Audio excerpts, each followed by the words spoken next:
कृष्णा कृष्णा कृष्णा हरे हरे हरे राम राम राम हरे हरे कृष्णा कृष्णा कृष्णा हरे हरे हरे राम राम राम हरे हरे हरे कृष्णा कृष्णा कृष्णा हरे हरे हरे राम राम हरे कृष्णा कृष्णा कृष्णा हरे हरे हरे राम राम राम हरे हरे हरे कृष्णा।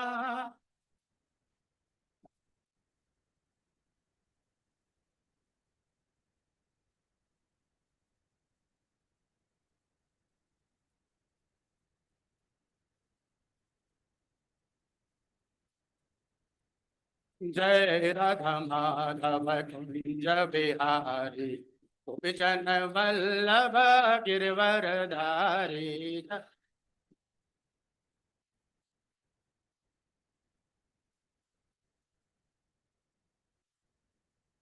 जय राधा माधव कुंज बिहारी गोपीजन वल्लभ गिरवरधारी। जय राधा।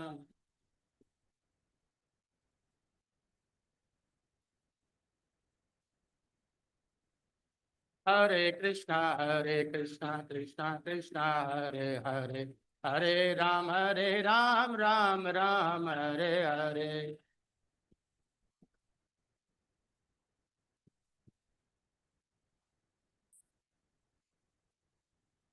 हरे कृष्णा कृष्णा कृष्णा हरे हरे हरे राम राम राम हरे हरे।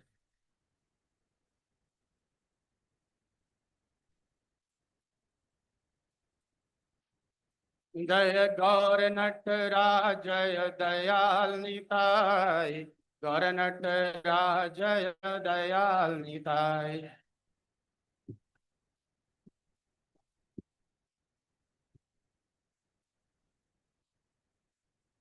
जय जय प्रभुपाद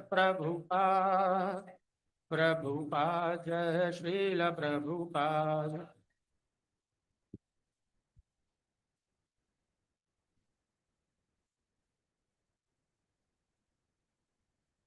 जय ओम विष्णुपाद परमहंस परिविराज कचार्य अष्टोत्तर श्री श्रीमद कृष्ण कृपा मूर्ति श्री भक्ति वेदांत स्वामी शिल प्रभुपाद की।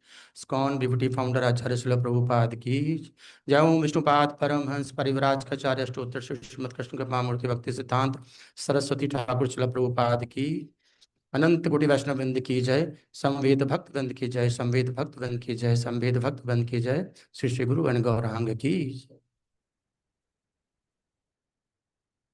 ओम नमो भगवते वासुदेवाय।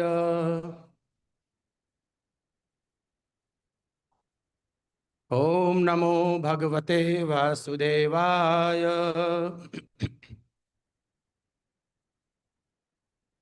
ओम नमो भगवते वासुदेवाय।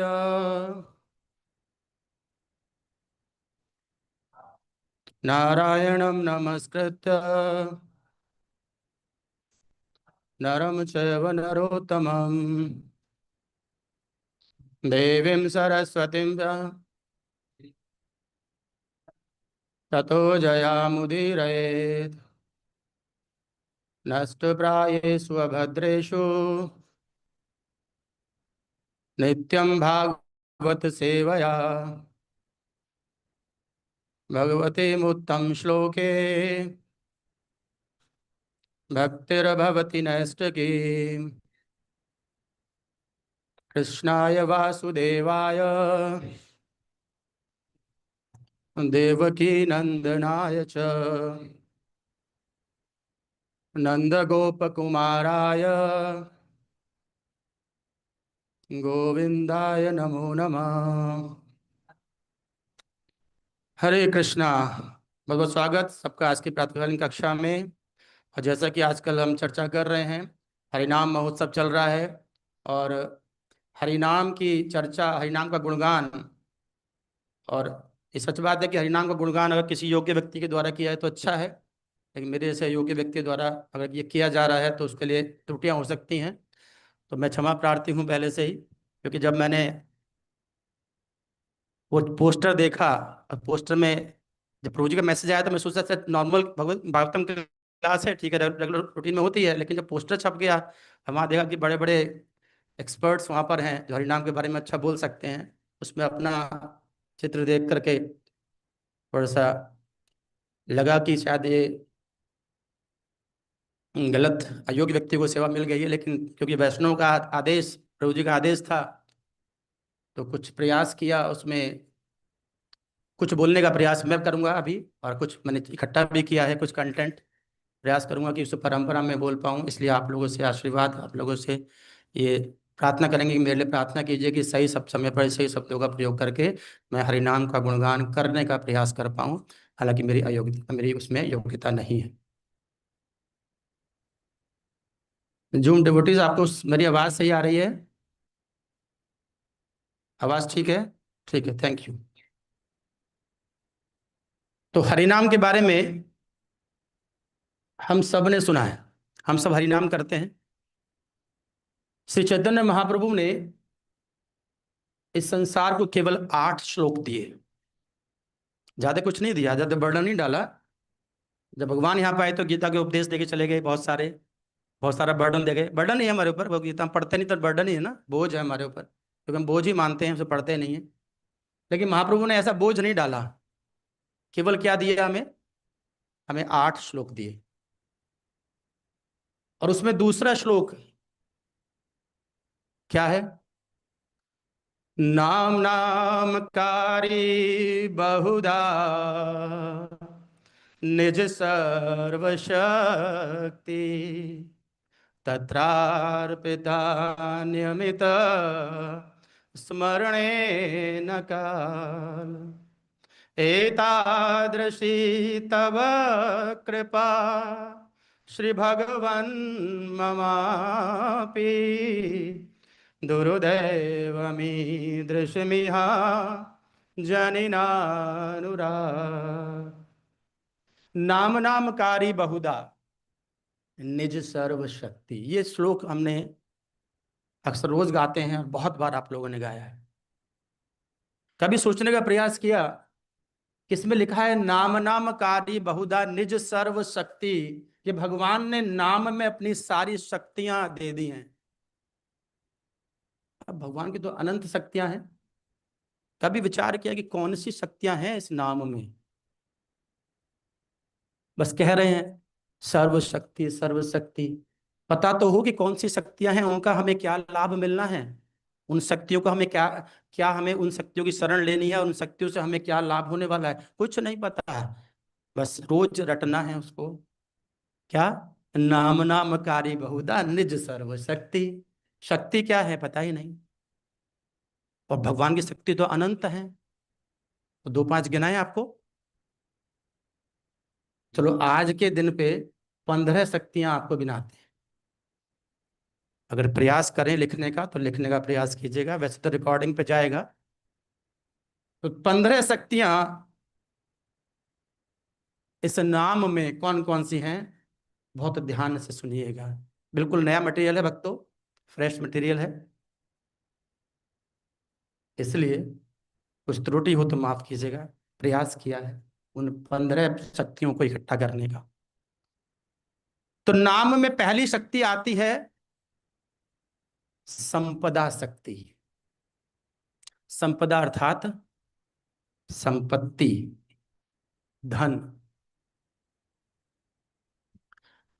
हम कैसी संपत्ति के बारे में जानते हैं? भौतिक संपत्ति के बारे में। साधु संत ये कहते हैं कि भौतिक संपत्ति से दूर रहना चाहिए, लेकिन सच्चाई तो ये है कि हम भौतिक संपत्ति से बहुत कुछ प्राप्त कर सकते हैं। सच है कि नहीं है? अगर मंदिर बनवाना है तो उसके लिए भी संपत्ति चाहिए, वो भौतिक संपत्ति ही चाहिए। तो फिर भगवान ने वो संपदा शक्ति क्या दी और उससे हमें क्या प्राप्त हो सकता है, इसके लिए एक छोटी सी कथा इसमें सुनते हैं।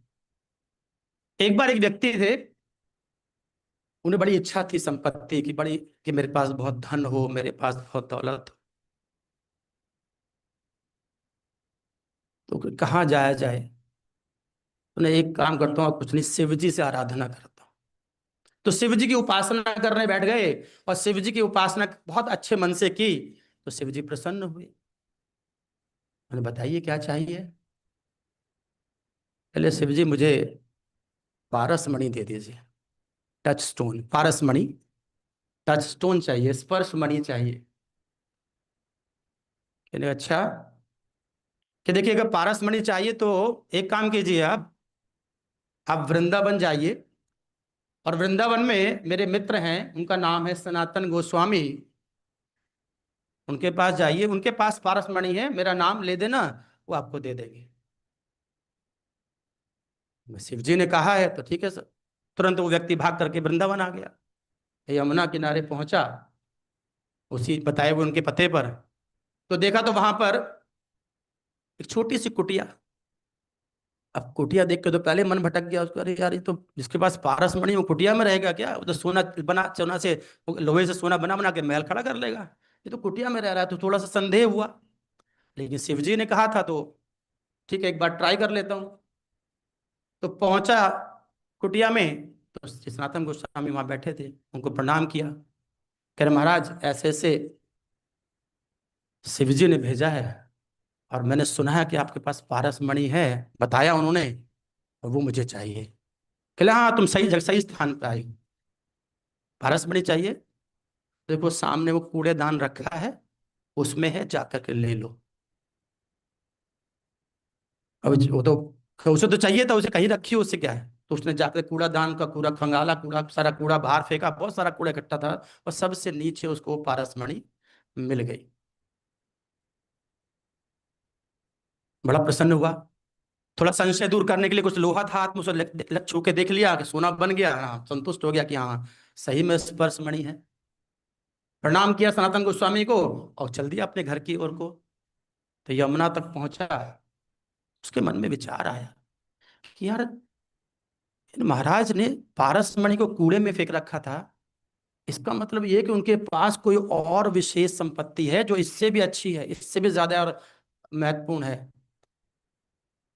वो संपत्ति मुझे लेनी चाहिए। मतलब वो आप लोगों की तरह समझदार था, ये श्योर है। तो वो उस पारस मणि के चक्कर में नहीं फंसा। वापस आया लौट करके, प्रणाम किया। महाराज एक आपसे प्रार्थना है, उन्हें बताओ। उसने, आपने इस पारस मणि को कचरे के डिब्बे में फेंक रखा था, इसका मतलब आपके पास कोई और महत्वपूर्ण धन है इससे बड़ा, और कोई बड़ी संपत्ति है? बोले, हाँ है। तो बोले तो मुझे तो वही चाहिए। बोले, भाई वही चाहिए तो इस मणि को पहले यमुना में फेंकना पड़ेगा। हाँ कोई बात नहीं, तुरंत लिया, तुरंत फेंक दिया। बताओ, वो चाहिए जो संपत्ति इससे बड़ी। तो सनातन गोस्वामी कहते हैं कि देखो तुम्हारे पास जो पारस मणि थी, उससे तुम क्या ले सकते थे? उससे तुम कुछ पैसा धन सोना बनाते, और उससे क्या खरीद सकते थे? कोई बिल्डिंग, कोई महल खरीद लेते, कोई गाड़ी खरीद लेते, कुछ ऐसी भौतिक वस्तु खरीद लेते। लेकिन मेरे पास जो धन है, गोलोकेर प्रेम धन, हरि नाम संकीर्तन, मेरे पास जो धन है, मैं तुम्हें ये आश्वासन देता हूं कि उस धन से तुम लक्ष्मीपति कृष्ण को खरीद सकते हो। इतना बड़ा धन मेरे पास है कि जिस लक्ष्मी के पीछे तुम भाग रहे हो, उस लक्ष्मीपति कृष्ण को खरीदा जा सकता है उस धन से। वो क्या धन है? हरिनाम का धन। तो भगवान ने अपने नाम में वो संपदा, वो आध्यात्मिक शक्ति छुपा रखी है, जिसके माध्यम से भगवान स्वयं बिक जाते हैं। वो है संपदा शक्ति जो हरि नाम के अंदर। तो ये पहली शक्ति थी, संपदा शक्ति। दूसरी शक्ति जो भगवान के नाम में है, नाम याद रखिएगा, पूछे जाएंगे बाद में, आखिर में किसी किसे याद रहेगी। तो दूसरी शक्ति है, उसका नाम है भुवन पावनी शक्ति। भुवन पावनी शक्ति अर्थात पावनी मतलब पवित्र करना, भुवन मतलब स्थान को। तो भगवान के नाम में वो शक्ति है कि जिस स्थान पे एक भगवत भक्त चला जाता है, उसके चरण पड़ जाते हैं, वो उस स्थान पवित्र हो जाता है। वो शक्ति है हरि नाम में, कि जहां एक भक्त के चरण पड़ जाते हैं, जहां हरि नाम होता है, वो पूरा स्थान, वो पूरा वातावरण पवित्र हो जाता है। इसको कहते हैं भुवन पावनी शक्ति। और इसका उदाहरण है प्रभुपाद। प्रभुपाद जब अमेरिका गए तो ऐसे ऐसे स्थानों पर गए जो बहुत अपवित्र थे। प्रभुपाद तो शराब खाने, जुआ खाने, इवन कि ऐसे ऐसे क्लबों में गए कि मैं उसका नाम नहीं ले सकता। लेकिन प्रभुपाद ने उन सब स्थान, जब उनके चरण पड़ते ही सारे स्थान पवित्र हो गए। आज वहां बड़े बड़े मंदिर खड़े हैं। ये पावर है हरिनाम की। हरिनाम पहुंचा तो अपवित्र से पवित्र स्थान भी पवित्र हो गया। इसको बोलते हैं भुवन पावनी शक्ति। ये किसमें है? ये हरिनाम के अंदर है, भुवन पावनी शक्ति। दो हो गई। तीसरी शक्ति है हरिनाम के अंदर, वो है सर्व व्याधि नाशनी शक्ति। सर्व व्याधि नाशनी शक्ति, सारे रोगों का नाश करने वाली शक्ति है हरिनाम। अगर हम हरिनाम लेते हैं तो हमारे रोग दूर हो जाते हैं। इसका अर्थ ये नहीं है कि मैं आपसे ये कह रहा हूं कि डॉक्टर के पास जाना बंद कर देना। ये बिल्कुल नहीं है। आयुर्वेद ये कहता है, ये मैं बात बता रहा हूँ आयुर्वेद की। आयुर्वेद ये कहता है कि अगर कोई दवा ली जाए किसी रोग के लिए, और उस दवा को दाहिने हाथ में रख करके पहले 21 बार हरिनाम लेंगे और तब दवा लेंगे, तो 3 बार की डोज का असर एक ही डोज में हो जाता है। ये सत्य है, ये भागवत, ये शास्त्र कह रहा है। और इसलिए हमने सुना है कि बड़े बड़े आचार्यगण ज्यादा डॉक्टरों के पास नहीं भागते हैं। मैंने स्वयं अपने गुरु महाराज को सुना, जब मैं उनकी एक बार सेवा कर रहा था। मैंने उनसे कहा, मैं उनको मालिश मसाज दे रहा था, तो मैंने महाराज से पूछा, महाराज आप दवाई लेते हैं? बोला मैं दवाई लेना नहीं चाहता, जबरदस्ती देते हैं मेरे को। मैं चाहता हूँ 2 माला फालतू कर लूंगा, मेरा रोग ठीक हो जाएगा। ये विश्वास हरि नाम पे। प्रभुपाद का भी हमने सुना है कि प्रभुपाद जब कोई बीमार पड़ते थे 2-4 माला बढ़ा दिया करते थे। और इसके बारे में एक उदाहरण आता है सर्वव्याधि शक्ति के बारे में। अगर हम भौतिक जगत में देखें तो महात्मा गांधी का एक उदाहरण है। गांधी एक बार बीमार पड़े। एक बार ट्रेन में जा रहे थे, अचानक बेहोश हो गए। कई सारे डॉक्टर उनके पास इकट्ठे, उनका इलाज किया। जब उनको होश आया, देखा तो बहुत सारे डॉक्टर उनके आसपास खड़े थे। तो गांधी ने कहा कि आप लोगों ने बहुत प्रयास किया मेरे लिए, बहुत बहुत धन्यवाद। लेकिन मैं बहुत प्रसन्न होता कि अगर आप इन दवाओं के प्रयास के साथ यहाँ पे हरि नाम ले लेते, क्योंकि गांधी हमेशा राम राम करते थे। और ये तो छोड़िए, उनकी माता जो आश्रम में रहा करती थी, क्योंकि गांधी तो अपने राउंड पर रहते थे, पॉलिटिकल लीडर थे, तो हमेशा इधर उधर विचरण करते रहते थे। तो उनकी माता आश्रम में रहती थी। 84 वर्ष की आयु थी। अंतिम समय में, ये रिकॉर्ड है, मैं कह रहा हूँ, अंतिम समय में जब डॉक्टर ने कह दिया कि इनके पास 24 घंटे बचे हैं, 24 घंटे के बाद इनके पास समय नहीं है, गांधी जी को बुलाया गया। गांधी जी पहुंचे अपनी माता के पास। अच्छा, गांधी जी की माता अपने पुत्र, वो पुत्र भले थे लेकिन उनको गुरु मानती थी, कपिल और देवहूति की तरह से। तो जैसे देवहूति माता कपिल जी को अपना, कपिल देव को अपना गुरु मानती थी, इस तरह से उनकी माता। तो उन्होंने कहा कि बेटा मेरे जाने का समय आ रहा है, तो क्या करना चाहिए मुझे? तो गांधी जी ने कहा माँ हरिनाम लो। उनको हरिनाम कराया गया। 24 घंटे जो डॉक्टर ने कहा था, वो 24 घंटे नहीं, 2 दिन नहीं, 4 दिन नहीं, 72 महीने तक जीवित रही। 72 मंथ, 6 साल तक हरिनाम लेकर के। ऐसा नहीं कि कोई व्यक्ति अमर हो जाता है, लेकिन जो असमय मृत्यु है वो टलती है। ये हरिनाम में पावर है। सर्व व्याधिनी शक्ति, सर्व व्याधि नाशनी शक्ति। कितनी हो गई? 5, 3 ही हुई है। याद है ना आप लोग? इसको याद रख रहे हो। चौथी शक्ति आती है सर्व दुख हारणी शक्ति। ये हरिनाम में पावर है, हरिनाम में ताकत है कि जो व्यक्ति हरिनाम लेता है उसके सारे दुख संकट दूर हो जाते हैं। ये आप सब भी अपने जीवन में ये महसूस कर सकते हैं। संकट समाप्त होते हैं, इसे बोलते हैं सर्व दुख हारणी शक्ति। तो ये चौथी शक्ति जो हरि नाम में है। पांचवी शक्ति जो महत्वपूर्ण है बहुत, नाम थोड़ा लंबा है, कलिकाल भुजंग भय नाशनी शक्ति।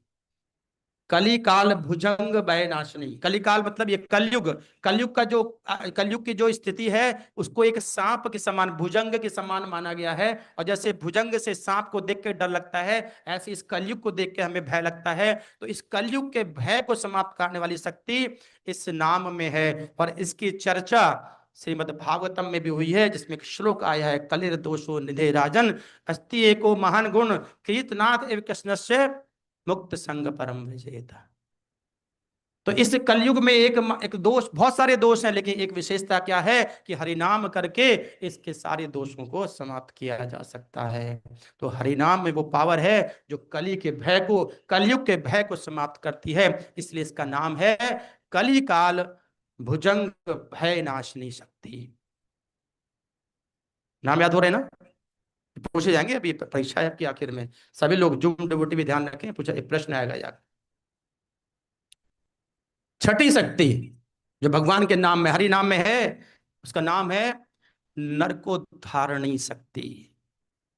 हरिनाम नरक से उद्धार करता है। और इसका उदाहरण श्रीमद् भागवतम के छठे स्कंद में आता है। जब अजामिल ने भगवान का नाम लिया, अजामिल का तय था कि वो नरक जाएगा, यमदूत आके खड़े हो गए थे, भगवान का नाम लेकर के विष्णु दूत आए और उनको सबको भगाया, अपने साथ लेकर गए। इसका उदाहरण ये अजामिल घटना, अजामिल ने मृत्यु के समय में इस नाम को लिया। इसमें श्लोक आता है, निशम्य मृणमाणस्य मुक्तो हरि कीर्तनम भरतुर नाम महाराज पार्षदा सहसा पतन।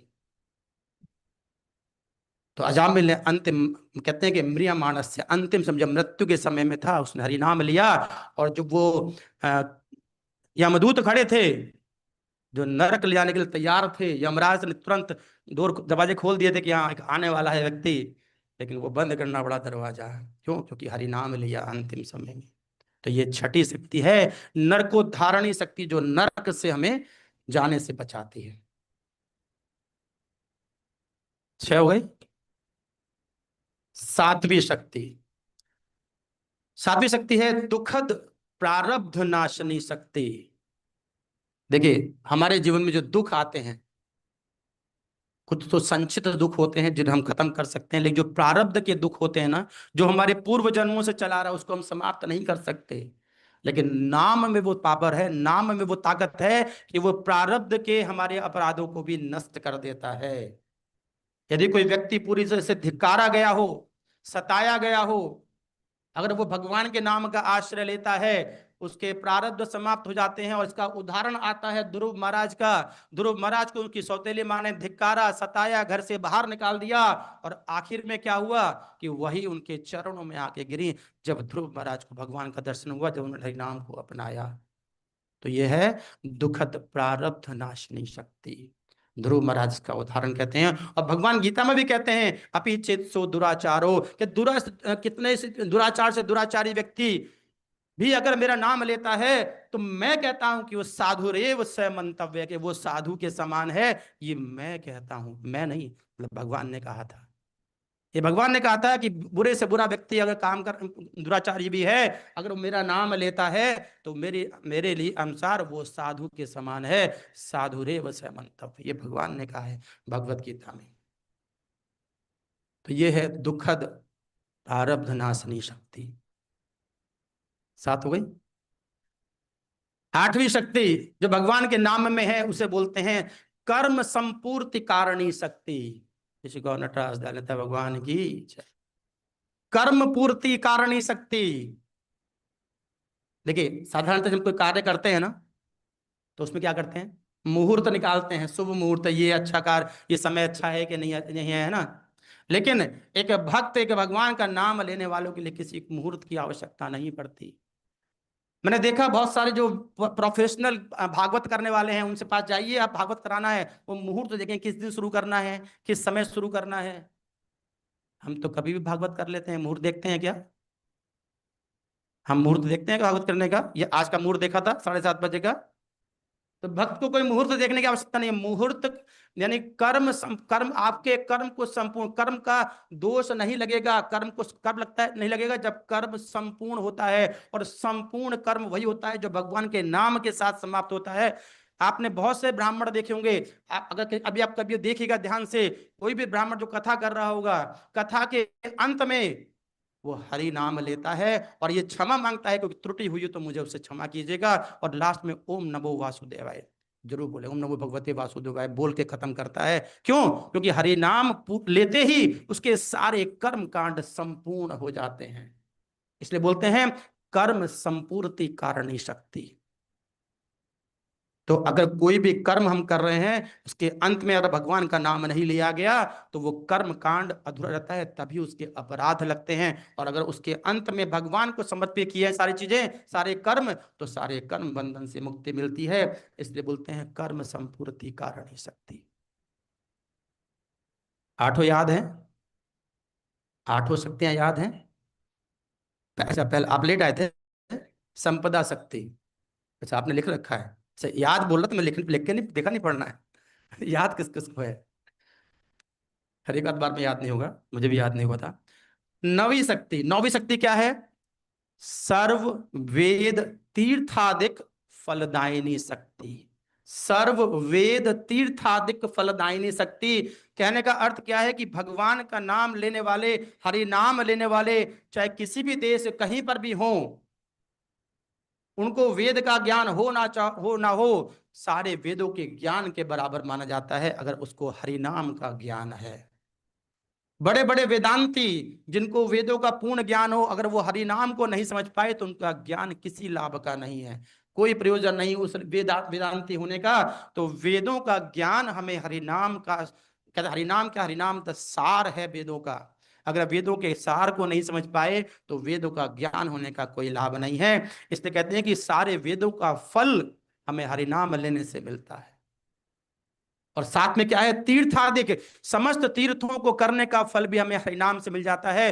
तीर्थ करें ना करें, अगर हरिनाम ले रहे हैं तो जीवन में वो सारे तीर्थ जितने आपको गिने जाते हैं उंगलियों पे, उन सारे तीर्थों का लाभ आपको घर बैठे मिल सकता है यदि आप हरिनाम कर रहे हैं। ये शक्ति है हरिनाम के अंदर। दसवीं, दसवीं शक्ति है सर्व अर्थदायिनी शक्ति। ये बहुत इंपॉर्टेंट है। सर्व अर्थदाय, अर्थ का मतलब यहाँ पैसा नहीं है। सर्व अर्थदायिनी अर्थात अगर हम कोई कार्य कर रहे हैं उसमें हमारा मन नहीं लग रहा है, केवल खास करके विशेषतः स्टूडेंट्स के लिए, अगर वो विद्यार्थी कोई अध्ययन कर रहा है, उसका कोई सब्जेक्ट समझ नहीं आ रहा है, तो ये शास्त्र कहता है कि सुबह सुबह उठ करके हरिनाम लें ब्रह्म मुहूर्त में, उसके बाद उस अभ्यास उस पर्टिकुलर विषय का अभ्यास करें, तो ये गारंटेड है कि 3 महीने के अंदर उस सब्जेक्ट में विशारद हुआ जा सकता है। भगवान के नाम के साथ उस अभ्यास को करना, भगवान के नाम के साथ उस अध्ययन को करेंगे तो भगवान के नाम में वो शक्ति है कि उस अभ्यास, उस पर्टिकुलर चैप्टर में या उस विषय में आपको अभ्यस्त और उसको विशारद बना सकती है। ये पावर है भगवान के नाम में। इसे बोलते हैं सर्व अर्थदायिनी शक्ति। 10 हो गए। 11वीं है जगत आनंद दायिनी शक्ति है। आपको अच्छा लग रहा है ये शक्तियां सुन करके भगवान के नाम की? हाँ, तो नाम तो सबने लिया है ना, शक्ति कभी सोचा था ये शक्तियां हैं उसके अंदर? आप जब नाम लेंगे ना तो ये शक्तियां याद आएंगी आपको, तो आपको और आनंद आएगा कि ये शक्तियां मुझे मिल रही हैं। इसलिए हमने कहा चर्चा की जाए आज। तो 11वीं है जगत आनंददायिनी शक्ति। जब हम हरि नाम लेते हैं तो हम आनंद में होते हैं, और जब हम आनंद में होते हैं तो सारा जगत हमें आनंद में दिखाई देता है। तो इसलिए कहते हैं जगत आनंददायिनी, पूरा जगत हमें आनंद में दिखता है, क्योंकि अगर हम आनंद में हैं तो। और डेफिनेटली जब भगवान का नाम लेते हैं तो आनंद तो होता ही है।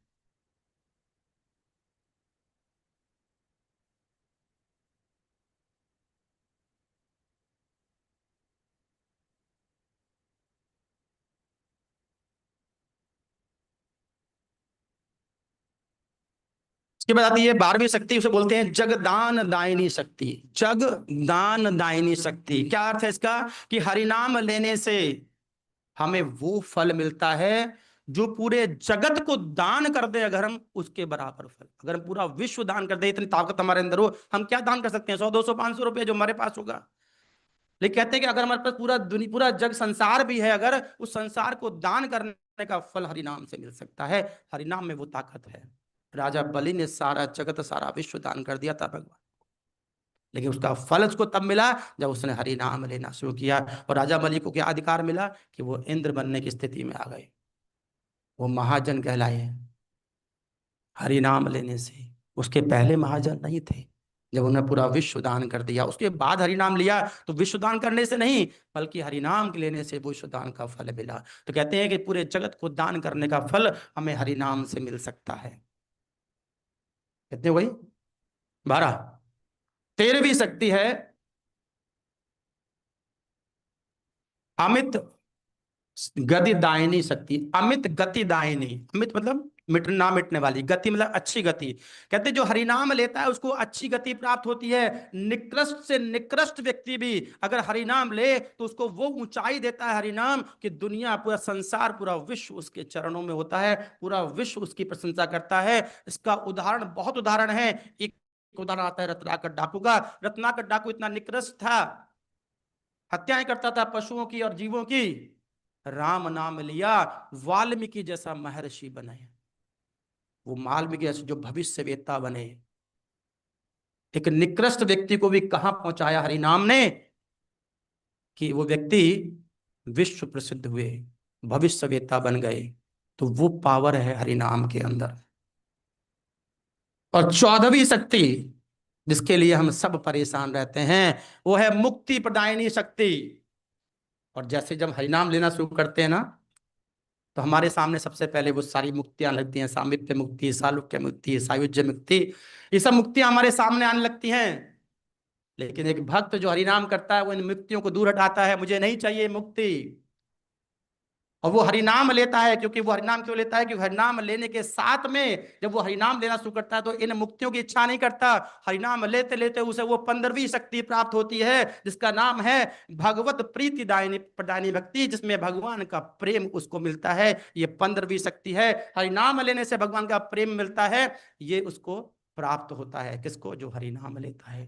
तो हरिनाम लेने से भगवान का प्रेम हमें मिल सकता है। और इसलिए संतों ने बहुत सुंदर एक श्लोक में कहा है, मेरे साथ दोहराने का प्रयास कीजिए। राम नाम की औषधि खरी नियत से खाए, अंग रोग व्यापे नहीं, महारोग छुट जाए। राम नाम की औषधि, इतनी पावर है उसमें, राम नाम में लेकिन किसके साथ? कब? कब कहते हैं? जब कहते हैं कि खरी नियत से खाए। क्या मतलब इसका खरी नियत का? कि आनंद के साथ, दिखावे से नहीं, आनंद के साथ जब हम उस हरि नाम को अपनाते हैं, शुद्ध नियत के साथ जब अपनाते हैं। इसलिए जब हम कहते हैं, जब हम मंदिरों में आते हैं, किसी कीर्तन पे नृत्य करते हैं, हाथ से ताली बजाते हैं, तो ये सब क्या है? ये सब हमारी प्रसन्नता को शो करता है। उसको कोई जबरदस्ती नहीं करना है। उसको पूरे स्वच्छंद रूप में जब नृत्य करते हैं, जैसा मीराबाई ने किया, जैसे जैसे स्वयं महाप्रभु किया करते थे श्रीवास आंगन के अंदर, जब उस स्वच्छंदता से नृत्य करते हैं तो 3 कार्य होते हैं, जानते हैं? 2 कार्य मेन होते हैं। जानते क्या होता है? जब हम नृत्य करते हैं, जब हम ताली बजाते हैं, तो हमारे कुछ एक्यूप्रेशर पॉइंट्स हैं हाथ में और पैर में, वो दोनों एक साथ जब प्रेशराइज होते हैं, हमारे शरीर के रोग ठीक होते हैं। और जब हमारा सांस फूलता है तो हम प्राणायाम कर रहे होते हैं, वो प्राणायाम भी हमें लाभ देता है। इसलिए हमें भगवान के नाम पे नृत्य करना चाहिए। ये है राम नाम की औषधि। और क्या होगा इससे? कि अंग रोग व्यापे नहीं, हमारे अंग में कोई रोग नहीं होगा, और महारोग मिट जाए। क्या महारोग है? ये भव रोग। क्या भव रोग है? पुनरपि जन्मम पूर्व मरणम, पुनरपि जठरी जननी जठरे शयनम। बार बार माँ के गर्भ में आना पड़ रहा है, बार बार जन्म लेना पड़ रहा है, मृत्यु प्राप्त करनी पड़ रही है। वो जो महारोग है, वो महारोग भी इस राम नाम के, इस भगवान के नाम से समाप्त हो जाएगा, ऐसा शास्त्र कहते हैं। तो ये पावर है कितने, 15 हो गई, सबको याद है।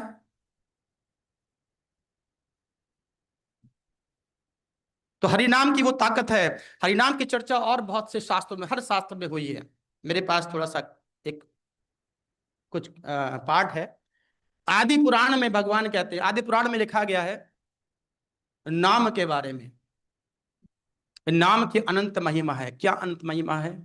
तो भगवान कहते हैं न नाम सदृश ज्ञानम, न नाम सदृशम व्रतम, कि नाम के समान कोई ज्ञान नहीं है, नाम के समान कोई व्रत नहीं है। न नाम सदृशम ध्यानम, न नाम सदृशम फलम, न नाम सदृशम त्याग, न नाम सदृशम क्षमा, न नाम सदृशम पुण्यम, न नाम सदृशम गति। नाम के समान कोई व्रत नहीं, नाम के समान कोई ध्यान नहीं, नाम के समान कोई फल नहीं, नाम से बड़ा कोई त्याग नहीं, नाम के समान कोई क्षमा नहीं, नाम के बड़ा कोई पुण्य नहीं, नाम से बड़ी कोई गति नहीं। जो नाम से गति मिलती है उससे बड़ी कोई गति नहीं मिलने वाली। यानी कि जो नाम से मिल सकता है उससे बड़ा कोई फल नहीं है। नाम से बड़ा, नाम से जो मिल सकता है उससे बड़ा कोई ज्ञान नहीं है। नाम से जो मिल सकता है उससे बड़ा कोई फल नहीं है। नाम से जो मिल सकता है उससे बड़ी कोई गति नहीं है।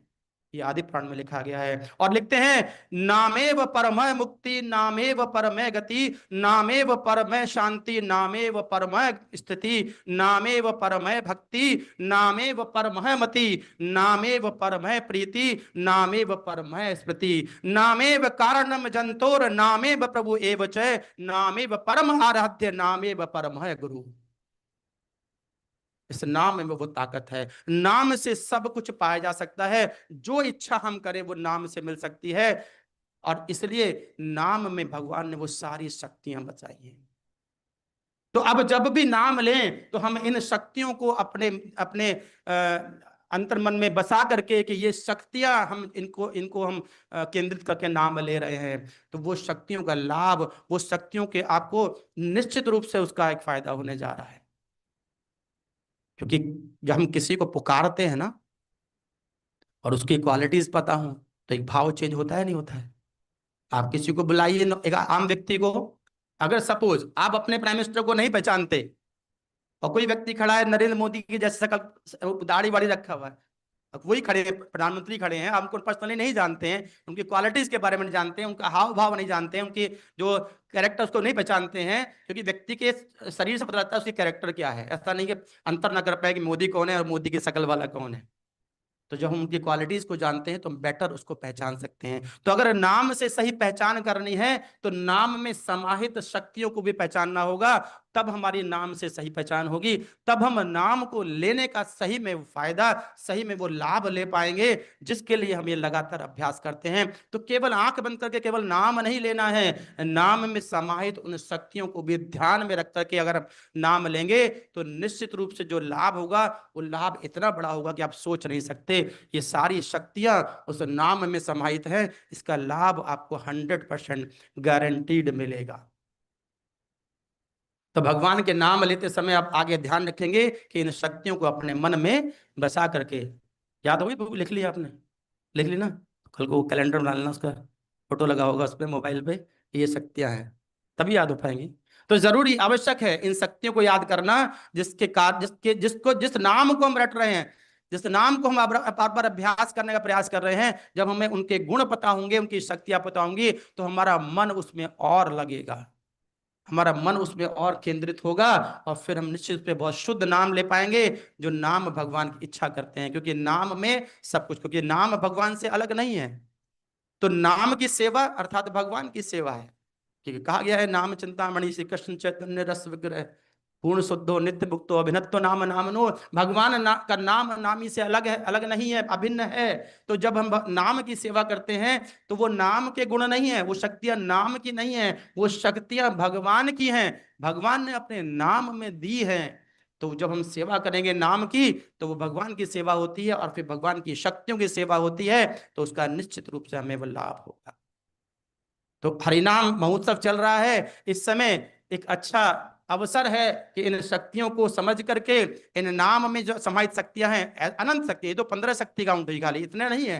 भगवान के 15 शक्तियों में कहीं नहीं सिमटने वाले हैं, क्योंकि तो शक्तियां अनंत हैं, लेकिन हमें इतना ही ज्ञान तो इतना ही बता पाए, और कोई और ज्ञानी होंगे तो और ज्यादा बताएंगे। तो जितना हमें ज्ञान था हमने उतना दिया, और ये ज्ञान भी कोई हमारा नहीं था, ये पीछे से कहीं ना कहीं से लिया गया है, परंपरा में ज्ञान है। तो इसको हमें प्रयास करना है कि इस नाम को पूरी तरह से अपने जीवन में उतार के हमें इस जीवन में वो सारी जो शक्तियों के लाभ हो सकते हैं वो लाभ लेने का प्रयास करके उस भगवत धाम को, उस अंतिम लक्ष्य को प्राप्त करने का प्रयास करेंगे जो हमारा अंतिम लक्ष्य है। हरे कृष्णा कृष्णा कृष्णा हरे हरे, हरे राम राम हरे हरे। हरे कृष्णा। बहुत बहुत धन्यवाद आज कक्षा में सम्मिलित होने के लिए। कोई त्रुटि, कोई अपराध हुआ हो तो क्षमा कीजिएगा। यस प्रभु जी, कोई प्रश्न है? संपदा शक्ति का अर्थ समझना है। संपदा शक्ति का अर्थ यहाँ पर है कि भगवान ने अपने नाम में वो आध्यात्मिक संपदा दे रखी है कि अगर हम हरि नाम लेंगे, क्योंकि भौतिक संपदा से हम क्या खरीद सकते हैं? एक घर खरीद लेंगे, गाड़ी खरीद लेंगे, कुछ और भौतिक चीजें खरीद सकते हैं। लेकिन अगर हम भगवान के नाम की संपदा को लेते हैं, आध्यात्मिक संपदा को लेते हैं, तो हम लक्ष्मीपति कृष्ण को भी खरीद सकते हैं। अर्थात भगवान अपने नाम पे बिक जाते हैं, ये भगवान का आश्वासन है। नाम लेने की हमारी तीव्रता क्या है, इस पर निर्भर करता है।